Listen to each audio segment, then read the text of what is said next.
at New Beginnings Therapeutic Riding, and today's video we are going to work on lunging.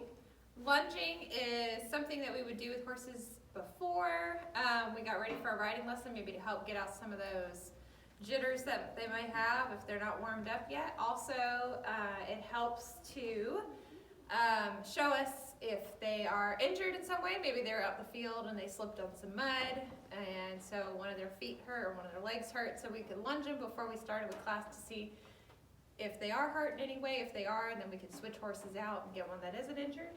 Lunging is also a great training tool. It's a way for us to get to know the horse better. It's the way horses work and the way they think is whoever moves their feet the most is the one that isn't in charge. So whoever keeps their feet still is the one that is the boss. And so they really watch our body language whenever we're doing lunging, and that's what I wanted to demonstrate today. I've got Princess here helping us today, and she is extremely reactive. The smaller they are, seems like the more reactive they get. You wouldn't know it right now, but I promise she will be in a second.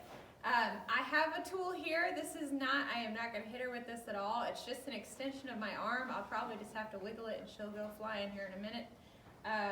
We just use whips as tools, not as weapons. Just letting you know that now. But I'm going to demonstrate body language, how horses read it.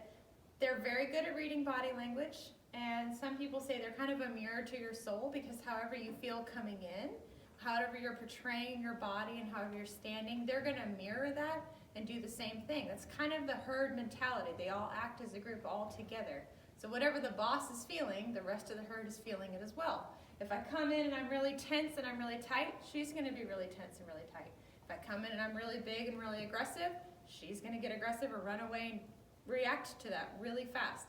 So to get Miss Princess moving, all I need to do is I'm going to point the direction I want her to go. Look how easy that was. All right, point the direction I want her to go. If I want her to go faster, I'm just going to make my body language bigger. So I can raise my arms, I can collect her. I probably won't even need to collect to her. And I'm really just trying to stay behind her like I'm sticking my arm out and help push her along. You can see that with the extension of the whip right here. And I'm just keeping her moving. I'm watching her feet. I'm getting her thinking instead of just running around or reacting. I'm getting her warmed up, and she's going to be used for class. You can see she's licking her lips. I don't know if you can see that in the video or not. A horse, when they lick their lips, is a good sign. That means they're thinking. That means they're content. So I like seeing that. So I'm going to get her to switch direction. And as you saw, it didn't take much. All I had to do was pull off a little bit of pressure. I'm going to change the hand that's pointing, and she automatically went the other way. She's being a perfect little model for me today. So here she goes.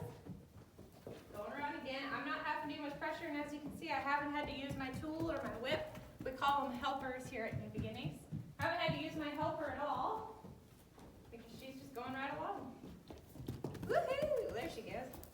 Okay, and if I want her to stop, I just take off the pressure and I stand in front of her like I'm putting a hand out in front of her. She'll just stop and look at me just like that. Okay, let's get her to change direction again. Point the direction I want to go. Woohoo! Let her go. Get it all out. Okay, she's moving, and I haven't had to do, if I were to get real big and I'm going to come at her, she's going to go faster. She says, put pressure on me. If I pull off the pressure at all, she's going to slow down and look at me. And by pulling off the pressure, all I'm doing, I'm literally stepping away from her, which you can see right there in that camera shot. And that's releasing that pressure, saying, I'm not pushing you anymore. She's watching my body language the whole time. She's licking her lips, which is really good. And if I wanted her to keep going, if I came right at her, she would just start going, which I'm going to do right now. I want her to keep moving. I want her to keep going. And I want her to change direction. So I'm going to stand in front of her. I'm going to point the other way. Get her to go the other way. Yeah. Show me all your stuff. Yep. There. She's got a lot of sass. Princess is a good name for Princess there. There we go. Good girl. And just relax. So, it's minuscule little bits, but you have to be very aware of your body language and what you're portraying whenever you're working with horses. I showed some of that in the leading video as well. If I have very assertive posture, confident posture, they're more likely to follow you, just like people do with each other. If someone's really confident, they're more likely to follow them than someone who's really passive. That's all I had for today, just a short tidbit of lunging and our body language and how it works with horses. Thanks to Princess for helping me today. She willingly participated.